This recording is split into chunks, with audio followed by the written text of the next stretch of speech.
All right, everybody, welcome back to the #1 television program in the history of the entire universe. I am Brian Lee Durfee, author of The Forgetting Moon, The Blackest Heart, and The Lonesome Crown, all three books published by Simon & Schuster's Saga Press. Today I'm going to be reviewing City of Night by Michelle West. This is book number 4 in her massive fantasy series. Now this fantasy series is broken up into several different trilogies and things like that. So, well, there's a duology, a trilogy, 1, 2, 3, 4, 5, 6, 6 books, and then 1, 2, 3, 4, 5 books. There's a 5-book series, a 6-book series, a trilogy, and a duology, all tied together in the series. And I'm rereading them all in chronological order, not publication order. So even though this one was one of the later volumes published, it's actually number 4 in chronology, if that makes sense. Let's talk about the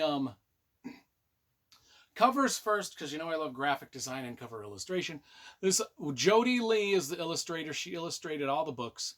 One of my favorite illustrators that DAW Books uses a lot. And all of these are published by DAW. And just each book has just a magnificent decorative cover by Jody Lee. And I love all of them. You know, we'll pull out book number 5. They're just all really dope. They all kind of have the same sort of style to them. It's a great, big, epic fantasy series with a ton of world building, a ton of spectacular writing, and some really cool characters.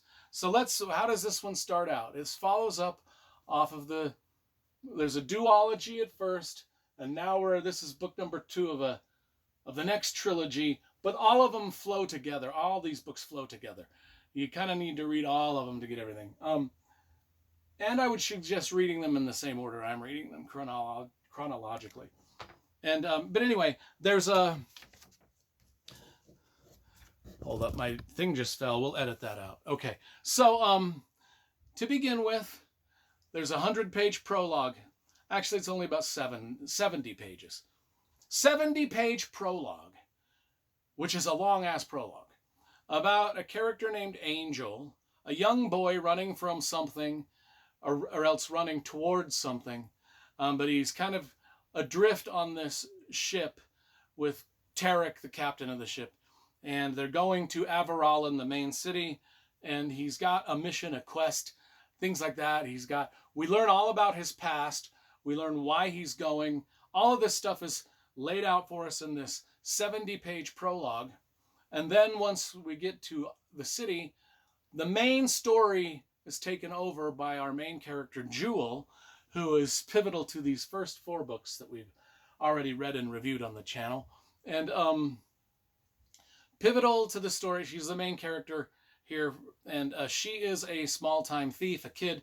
This book is sort of like, actually the first 5 books, the duology and then the next trilogy, are all kind of about Jewel and some things that happen around her, and how she's a little sneak thief, pickpocket, Oliver Twist type character in the middle of this big city where there's a bunch of thieves living in a den of thieves. It really is kind of like a more subtle, less R-rated version of Lies of Locke Lamora, if that says anything, but it's written as well. It's not quite got the humor as Locke Lamora. The characters don't sort of have the witty banter as Locke Lamora, but it's the same kind of premise. A den of young thieves, young pickpockets go out. They bring all of their stuff that they steal back to the den. And the den is, of course, run by an older gentleman named Wrath, who is central to some of these first 4 books. Anyway, that's our main character, Jewel. And Angel becomes a part of this group of pickpockets, and then really kind of quickly becomes a secondary character to the rest of the story. Actually, even less than a secondary character. But I do remember him kind of cropping up here and there in the later books. Anyway, so Angel takes up with Jewel, the main character, and her other band of thieves. There's Carver, there's Jay, there's Duster, there's Jester. There's a whole bunch of them. And Wrath is their mentor. And rather than go too much into the plot and give away spoilers, I'll just read what's on the back, because the back does a good job of describing what's happening without spoilers. So, this is the story of the battle for control of the most powerful of the ruling houses in the Esselian Empire, House Terrafin. But it is, and then there's a lot of connections between Jewel, Wrath, the Little Thieves Guild, and the main house, Terrafin. Okay, but it is also the tale of Jewel Marquess, rescued from her precarious existence as an orphan in the slums of the capital city of Avaralan by Wrath, who abandoned his own family when his sister joined House Terrafin. Jewel is gathering together children less fortunate than herself and creating her own den. God, some of these sentences are just long as shit. But now times are truly desperate within Avaralan's holdings. Street children are disappearing. Theft and violence are increasing. And even Jewel's den is finding it hard to make ends meet. They've been living on their own for some time, but Wrath is still their mentor and continues to sell the items they find in the ancient Undercity hidden beneath the streets of Avaralan. Then suddenly Wrath orders all the little children to avoid the Undercity altogether. But that's where their lair is. That's where their den is in the Undercity. How are they going to do that? Yet Wrath himself refuses to heed his own warning. And then Jewel has some dreams.